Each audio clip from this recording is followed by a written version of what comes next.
And so I have chosen this word purpose. And when I drilled down into purpose a little bit more, I was looking at it not from a life coach standpoint, not like finding your purpose. There are a lot of people out there, business coaches and life coaches, that are better at figuring that out for you than I am. Once you have that purpose, then I'm going to look at what that means to your body language.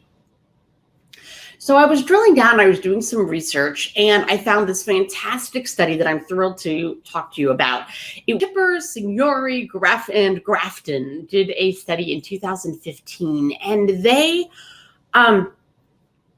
found that there's an area in our brain, and I totally love this because, as you know, that body-brain connection is so huge for me. There's an area in our brain that is called the action observation network, if you can believe it. I'm all about observation, and we're all about taking action. Well, there's part of the brain they've termed the action observation network. And they figured out or proved that this part of the brain is observing codes, actually, observed actions. You notice they're not saying they're coding observed poses or postures, which really a pose is a posture. So I would say to you that action more important than the pose, which is what I've always been saying. When I teach you, it's about the movement itself. It's not about your postures, where you finish. A posture is going to be where a movement sequence begins or ends. And that isn't as informative to the brain as that movement in between. We're going to move on into the second part of that study that I was talking about, that talked about that action observation network. They also did a study, which thrills me, and that's what's getting to purpose. Believe me, we're getting back to that. The second part of their study, they took a dancer and taught that person a short dance sequence, and they showed that sequence to their participants. And they also had a pantomime who did a sequence for those participants.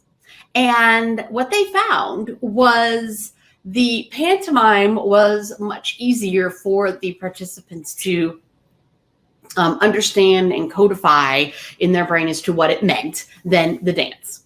Now, I'm sure this is what they expected, because pantomime, of course, is more recognizable sorts of movements. Remember last week we talked about your limbic brain. Now it's filing through all of your experiences, trying to find something that matches what it's seeing. And that's really what this is talking about, because the pantomime was something they didn't really describe in there, at least I don't recall it, what the pantomime, what they were doing. But let's say they were, practicing, pretending like they were eating some soup or something. That's a motion that most people probably would have seen before. So it's easier for their brain to go, oh, soup, versus the interpretive dance about soup. Okay? This brings me to your clarity. Movements that are clear are easier for your observer to take in and to codify, which makes you a better communicator. It's not just going to be the clarity of your words, it's also the clarity of your actions. I'm sure you have all seen individuals who are having a difficult time describing something or remembering something. So I'm thinking, you've seen them and they're thinking and they're like, well, it was kind of like this, or I can't quite recall it, but it's reminded me of a certain actor. I'm trying to think of the name. Do you see how non-focused my movements are when I'm speaking in this way? So that's really the lesson for today, is this idea of clarity. And it's kind of, for me, it's like that why behind your why.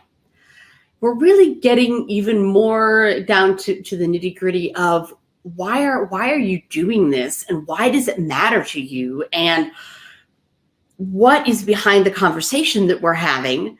And when you get really clear on those things before the conversation starts, you will notice that it goes more smoothly. You're not stumbling for your words.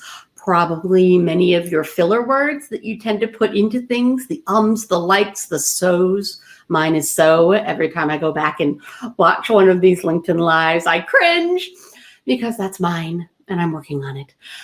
To wrap things up, we're talking about those trust signals. Remember to breathe and to use your upper body. That was last week's. This week, we're talking about clarity. And I've been consciously trying to model that today with the difference between not knowing and drawing things from the ethers. Because if you notice, that's what we do when we aren't clear on something and we're trying to figure something out, which when you think, what is my purpose with this meeting? What do I want to get out of it?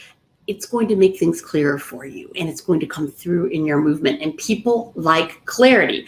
As we saw from that study, the pantomime higher marks than the dancer from a clarity and understanding standpoint. Have a wonderful day, everybody. If you are not receiving my newsletter and you want this as well, I encourage you to go to my website, which is www.movingimageconsulting.com. Very simple, just Moving Image Consulting, and you'll find me. On there, you get a really great gift. I have a free confidence course, and I believe everybody can use a little bit more confidence in their body language. It is what made Amy Cuddy famous. I'm not necessarily going to tell you to put your hands on your hips and do this, but there are certain tips in there for giving you some more confidence, and it's absolutely free. And then you'll be on my newsletter list.